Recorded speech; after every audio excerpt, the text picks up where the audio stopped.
আসসালামু আলাইকুম, welcome back to my channel. আশা করছি সবাই ভালো আছেন। আজকের পর্বে কাঁঠাল দিয়ে কিভাবে গুড় তৈরি করা যায় সেটি আপনাদের সাথে শেয়ার করতে চলেছি।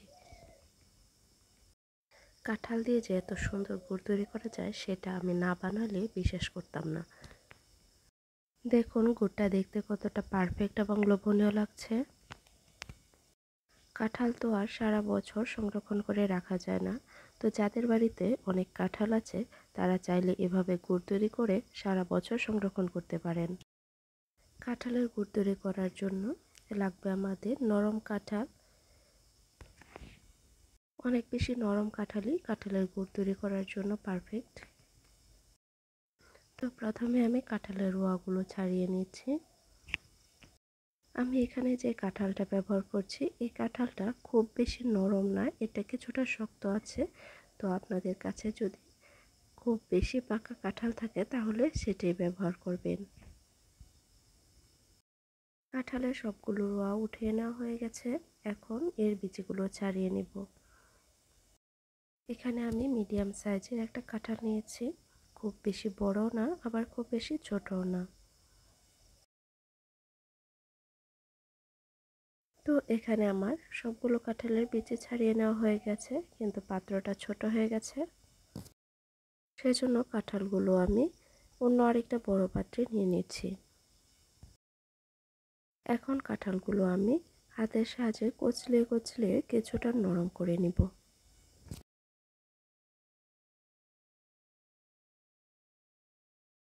এই তো কাঁঠালগুলো কিছুটা নরম করে নিয়েছি।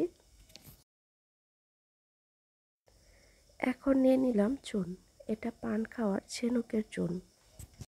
এখন এই চুনটা কাঁঠালের সঙ্গে খুব ভালোভাবে মিশিয়ে নিব। এখানে আমি 2 চা চামচের মতো হবে চুন ব্যবহার করছি, আপনারা কাঁঠালের পরিমাণ বুঝে চুনটা ব্যবহার করবেন।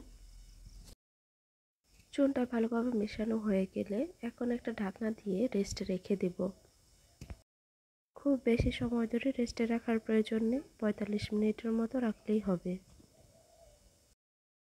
এখন ঢাকনাটা উঠিয়ে নিচ্ছি।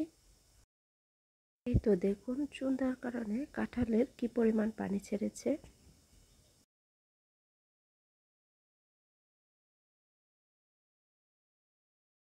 আমি যে কচলিয়ে কাঁঠালটা নরম করে নিয়েছিলাম সেটাও দেখুন কতটা শক্ত হয়ে গেছে। এখন আমি একটা পাত্রের উপরে একটা স্ট্রেনার নিয়েছি, এবারে কাঁঠালের পানিটা ছেঁকে নিয়ে নিব। আমি কিন্তু কাঁঠালের মধ্যে চাপ দিয়ে দিয়ে এর সম্পূর্ণ জুসটা নিয়ে নিচ্ছি। আপনারা চাইলে খুব পাতলা কাপড় দিয়ে এটাকে চেপে চেপে এর জুসটা নিয়ে নিতে পারেন। জুসটা নেওয়ার পর উপরে যে কাঁঠালগুলো রয়েছে এগুলো আমি সব ফেলে দিব। এভাবে করে কাঁঠালের মধ্যে থাকা সবটুকু জুস আমি নিয়ে নিয়েছি। দেখুন কাঁঠালের একদম ফ্রেশ জুসটা নিয়ে নিয়েছি।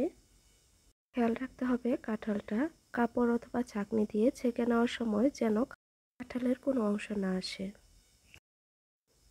এখন চুলায় একটা কড়াই বসিয়ে এর মধ্যে কাঁঠালের সম্পূর্ণ জুসটাই নিয়ে নিচ্ছি।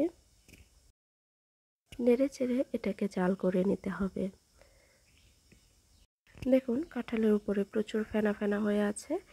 কাঁঠালের মধ্যে যে চুনটা ব্যবহার করেছিলাম সেই চুনটা এখানে রয়েছে, সেজন্য এই ফেনাগুলো উঠিয়ে ফেলে দিব। যতবার এমন করে ফেনা ভেসে উঠবে ততবারই এগুলো ফেলে দিতে হবে। অনবরত নেড়ে চেড়ে কাঁঠালের গুড়টা জাল করে নিতে হবে। নাড়ানো থামানো যাবে না, কারণ এটা প্রচুর লাগতে থাকে। বেশ কিছুক্ষণ জাল করে নেওয়ার পর গুড়ের কিছুটা কালার আসতে শুরু করেছে আর ঘন হতে শুরু করেছে। এখনো বেশ অনেকটাই পাতলা রয়েছে, আমি আরও কিছুটা ঘন করে নিব। সাইড থেকে লেগে লেগে আসবে, সেগুলো উঠিয়ে দিতে হবে। গুড়টাকে দুটো আঙ্গুলের মধ্যে নিয়ে যখন দেখবেন একটা মোটা তারের মতো হয়েছে তখনই বুঝবেন যে গুড়টা পারফেক্ট হয়েছে। গুড়ের মধ্যে যখন সুন্দর একটা কালার চলে আসবে এবং পারফেক্ট ঘনত্ব হবে তখন এটাকে নামিয়ে নিব। আর নামিয়ে সাথে সাথে অন্য একটা পাত্রে সার্ভ করে নিতে হবে, না হলে এই কড়াইয়ের মধ্যে বেশ অনেকটা গুড় লেগে যাবে। এই তো গুড়টা গরম থাকা অবস্থায় আমি অন্য একটা পাত্রে নামিয়ে নিচ্ছি। দেখুন গুড়টা দেখতে কতটা সুন্দর এবং লোভনীয় লাগছে, আর কাঁঠালের গ্রানে গুড়টা তো মৌ মৌ করছে, আর এর ঘনত্বটাও ঠিক যেন আখের গুড়ের মতো হয়েছে। জীবনে প্রথমবার আমি কাঁঠাল দিয়ে গুড় তৈরি করলাম, আর প্রথমবারই সাকসেস হলাম। আপনারাও চেষ্টা করলে পারবেন।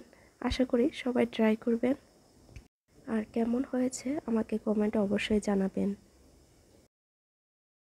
ভিডিওটি ভালো লাগলে লাইক, কমেন্ট এবং শেয়ার করতে ভুলবেন না, আর চ্যানেলটি সাবস্ক্রাইব করে পাশে থাকবেন। তো আজকের মতো এখানেই বিদায় নিচ্ছি। সবাই ভালো থাকবেন, সুস্থ থাকবেন। আল্লাহ হাফেজ।